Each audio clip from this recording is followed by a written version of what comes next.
आज अजीज़ा असलान बे का मुझे मुख्तलिफ चेहरा नजर आया। तुम और मैं उस औरत का चेहरा देखा जिसने अपने आप को दुश्मनों के इंतकाम के लिए छुपा रखा है। आप खुद को समझ ही नहीं सकी दादी जान। आपके अंदर एक मुख्तलिफ इंसान बसता है जिसका दिल अपनों के लिए दुखता है, वरना अपने जानी दुश्मनों के सामने अपना सर क्यों झुकाती हैं आप?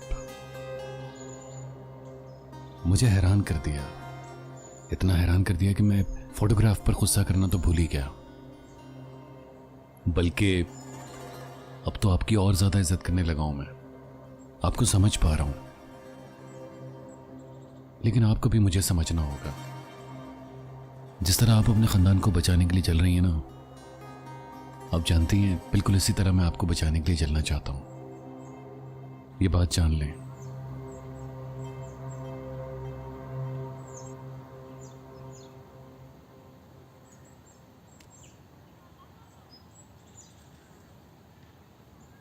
इस खबर को देखें दादी जान, मेरी खबर है ना ये, और यहां कुतबा तक नहीं लगाया आपने।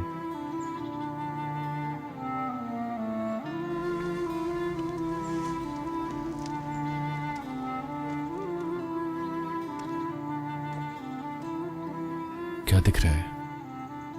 एक खाली कब्र जिसको आपने इतने सालों पहले खुदवाया था? नहीं, ये कब्र बिल्कुल भी खाली नहीं है। इस कब्र की मिट्टी के नीचे वो दफन है जो मुझसे छीना गया। मेरा बचपन दफन है दादी जान, मेरा बचपन। अगर दादी जान आप मुझे वो लौटा दें जो यहां दफना है, अगर आप मुझे वो लौटा देना जो इसके नीचे दफन है दादी जान, तो मैं चला जाऊंगा यहां से, जैसा कि आप चाहती हैं। लौटा सकती हैं? ये मुमकिन नहीं।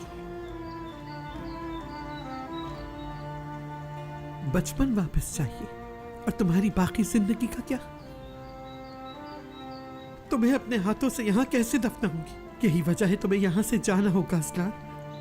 मुझे कोई और कदम उठाने पे मजबूर मत करो।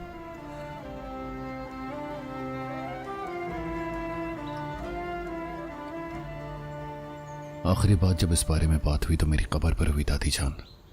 जैसे आज आपने अपने इंतकाम के लिए कसम खाई, तो मैं भी आज कसम खाता हूं मुझे जिंदा दफन करने पर शातोलो खानदान को खत्म करने की।